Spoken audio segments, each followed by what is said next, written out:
Yo, what's good? This your main correspondent, Alan Taylor, and I'm back in the broadcast room yet again, always with another one.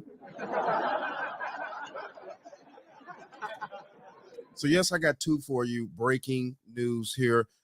Yes, we have some bat, of course. You know, it's always the bats out here.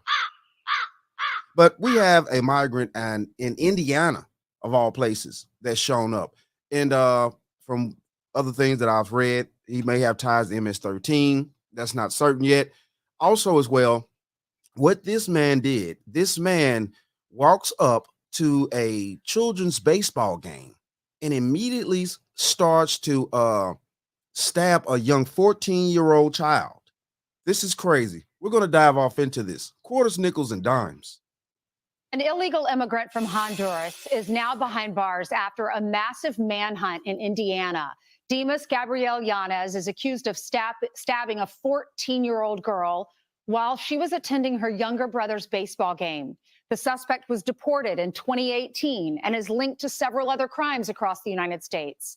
Matt Ramian was coaching the brothers' baseball team. He was on third base with a player.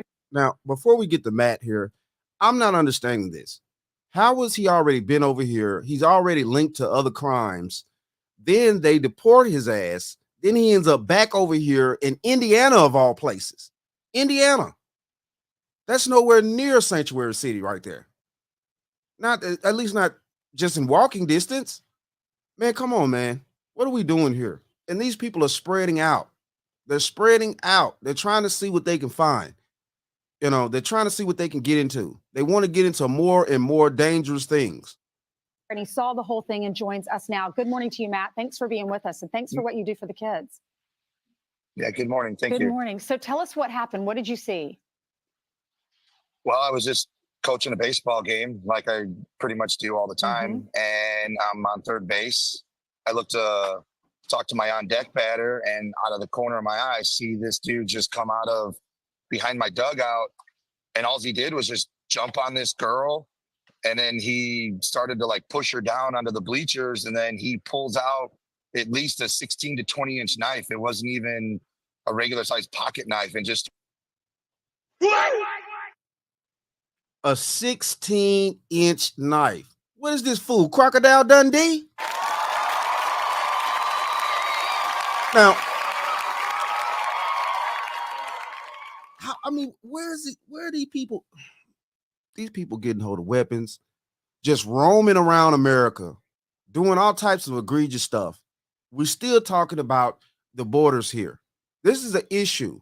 And now you have to think about this. Regardless, even if we get the borders closed, we still have to worry and focus on trying to find and figure out who's left in this country that we got to get rid of. And we need to figure that out before they commit more crimes. So what the French toast is there to think about? Come on, people. Come on. started swinging it and got her a few times, and blood went all over the bleachers and on the people sitting in front of him. Then he just takes off running down the sidelines and started waving the knife at a couple other people as he was running. And then a bunch of the dads, at least like 10 to 15 dads, just go running after the guy and chased him all through the woods. And then like a 26-hour manhunt proceeded. My goodness. I mean, we see behind you, it's a field. This is an all-American thing that we all do this on a Saturday. We go to our siblings' baseball games. You don't expect crime to happen there. Why in Indiana is this happening? That's the question everyone's been asking, you know? I mean, it's a small town. I mean, Lowell is one of those little close-knit towns. They have a big Labor Day weekend, like festivals. They have a music festival. They have fireworks shows, parades. Every day is something different. And, you know, it's one of those towns where everybody knows everybody. So, I mean, for something like this to happen was shocking, just not for Lowell, but for all the communities around them. Yeah, what are they saying about this illegal migrant? Was he on drugs? What would make him just run and jump on this young girl? Yeah, that's the million-dollar question. Nobody has an answer. You know, the detectives and the... I don't care if he was on drugs or not. The thing of this is these people are coming over here from other places. We don't know, like I've said before, we don't know their background. We don't know their spiritual value. We don't know what mindset these people be in. We already do know what Trump was saying, that Venezuela was releasing these people out of their prisoners. He looked like a damn prisoner. Sorry, I don't give a damn about the profiling. He looks like a bat that needs to be put down. I think now it's in the DEA's hands, so they're, investigating every possibility on who, what, where, and why. I mean, the last I heard is he just took a train from Colorado and ended up in Indiana. I don't know where he was going or. So, Colorado. Come on, people.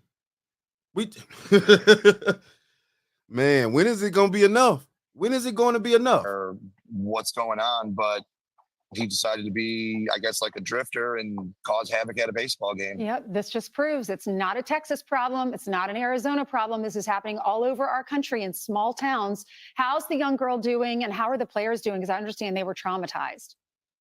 I mean, yeah. I mean, you can only imagine how they feel. I mean, me witnessing it as an adult, it kind of shocks me. I mean, it puts you in a different perspective. You change your views on a lot of things. The girl, she's doing very well. I mean, she ended up getting out of the hospital. She's, being a trooper about it. She actually went to school. Her mom told her she didn't have to go to school if she didn't want to, but she wanted to be strong and she wanted to have a day at school. So, I mean, that tells you a lot about her character. And all the boys were kind of shocked. They're all strong kids. I mean, they're only 12 years old, but at the same time, I mean, something like that happens. I mean, hold on here, because I want to make sure of something. Okay, obviously, here we go. Look at this fool. Look at this. What is this? This is not a human being. This is a demon. He a straight up demon. I don't care what nobody talking about. Screw you. God, you can't make this shit up. This dude is a straight up demon, bro. Look at him. Look like he got the manges or something. Man, come on, people. And we allowing these people over here and they're just running wild. I mean, it's something that adults shouldn't see, but I mean, for these kids to see that just makes it a little bit harder and makes you a little bit more emotional for them. Yes. I understand she has, big medical bills now. She was stabbed in the hand, and she's also going to need counseling. Some of the other kids might need counseling. So I know you can go to Fox. Absolutely. You can go to foxandfriends.com if you want to give money to that GoFundMe page. How are her parents doing? They're actually doing pretty good. The mom is, your typical mother. She's very worried. She's very stressed about it. She thinks all the time, why her, why me, why this happened. She's being strong, I mean, I think with her daughter being strong is making her stronger. Yeah. Well, Matt, tell the family, God bless them. We're all praying for her. I know the young girl is terrified to go to any sporting events now, and that's completely understandable. So please tell them we're thinking about them. We're sorry this is happening. Okay. All right, here. Yes. Thank me in the morning. Oh, my bad. Sorry about that, you guys. So, yes, man, this is crazy here. All right. So we're going to keep it moving. We're going to move into what actually happened just earlier today at a high school in Georgia. Let's go here now. We had a 14-year-old young man take out a few of his classmates. I think it was like, let's just go here right now. Let's check this out. And then I'll go to another scene. Good afternoon. I am Chris Hose, director of the Georgia Grill Investigation. And we wanted to come back this afternoon and present you with a little more of a timeline of the events that have taken place here today and what we know up to this point with the investigation. At approximately 10:20 a.m. this morning, the Bear County Sheriff's Office received alerts about reports of an active shooter and radio traffic from school resource officers concerning the same concern, or having the same concern. Within minutes, law enforcement was on scene, as well as 2 school resource officers assigned here to the school who immediately encountered the subject within just minutes of this report going out. Once they encountered the subject immediately surrendered to these officers, and he was taken into custody. Additionally, what I want you to know as of now, there are 4 individuals who are deceased from this incident.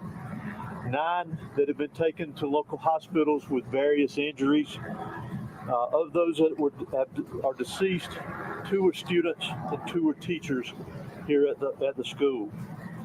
The priority right now for us within this investigation is to gather all the facts, to make sure that we're accurate with it, because this is a murder investigation. As the sheriff mentioned earlier this morning, the shooter is in custody. His name is Colt, that's C-O-L-T, Gray. He is a 14-year-old student here at the school, G-R-A-Y. He is a 14-year-old student here at the high school. Again, he has been taken into custody. He will be charged with murder, and he will be tried as an adult and handled as an adult. We're coordinating these charges and obviously this investigation with District Attorney Brad Smith, who is the District Attorney for the Piedmont Judicial Circuit here. Since early this morning we talked with you, and since the incident occurred, numerous interviews have been taking place through our investigation with students, faculty, as well as any other witnesses that we could identify. My question is, too, where did he get the guns from? Where did this 14-year-old get a gun that's technically powerful enough to do something like this? Where did he get the gun from? You know, and then also, how is he being raised? I mean, is so many real serious questions here that we need answers to, you know, and was he just automatically a mentally ill child, or, you know, I mean, what's going on here? Was he being bullied? Whatever. I mean, I'm not trying to come up with excuses here, because there's no excuse for this at all. I mean, at all. But I'm really concerned about how he got hold of the firearms, though. Law enforcement had a very, very swift response to this incident.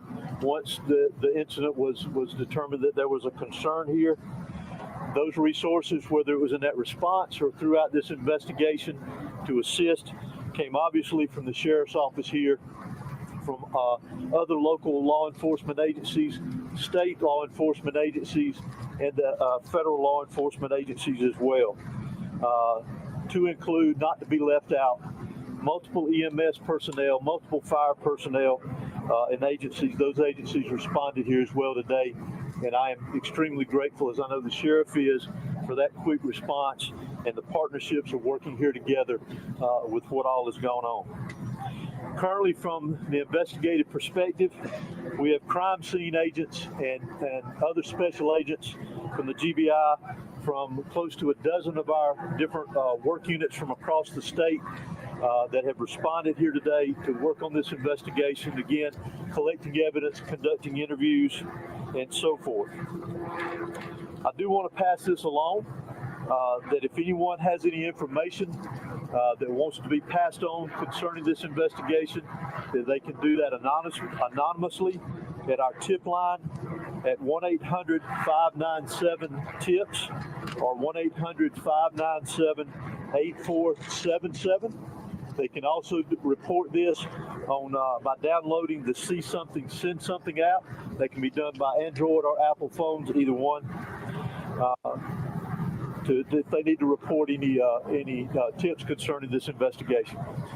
Let me close out before I turn this over to the sheriff and just remind you that this is still a very active investigation.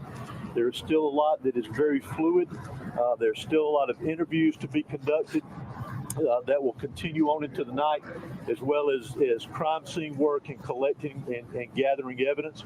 But what is more important for me to mention here to you is my heartfelt sympathy to the parents, the students that were here today.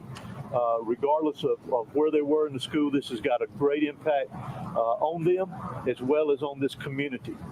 My thoughts and prayers, along with everybody standing behind me and every law enforcement agency in this state, and many I will tell you around this country, they are in our thoughts and prayers, and we will continue with that.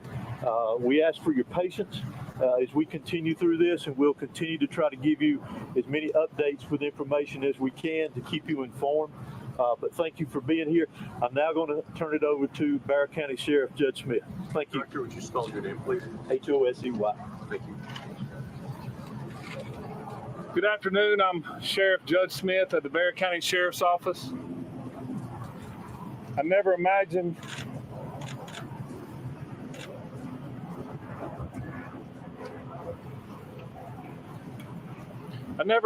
that I would be speaking to the media in my career over something that happened today, the pure evil that happened today.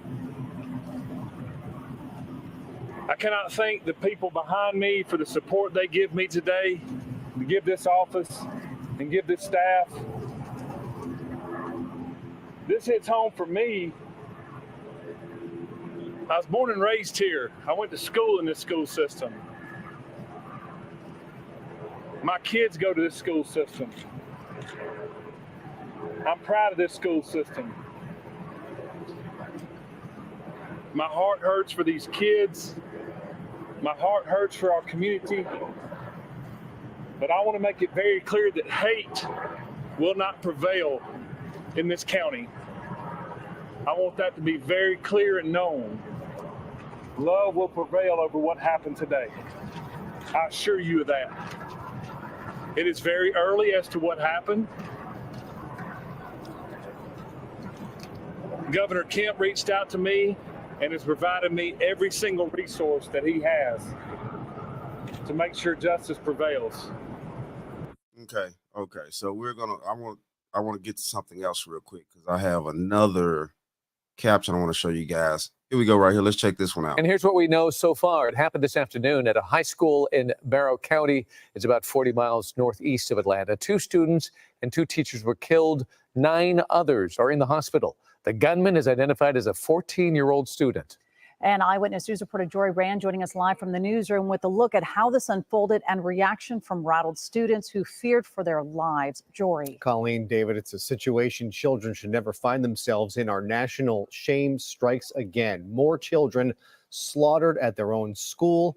A gun in the hands of a child pulling the trigger. 4 people were killed this time. It likely would have been more, but 2 police officers stationed at that school got the young shooter to surrender.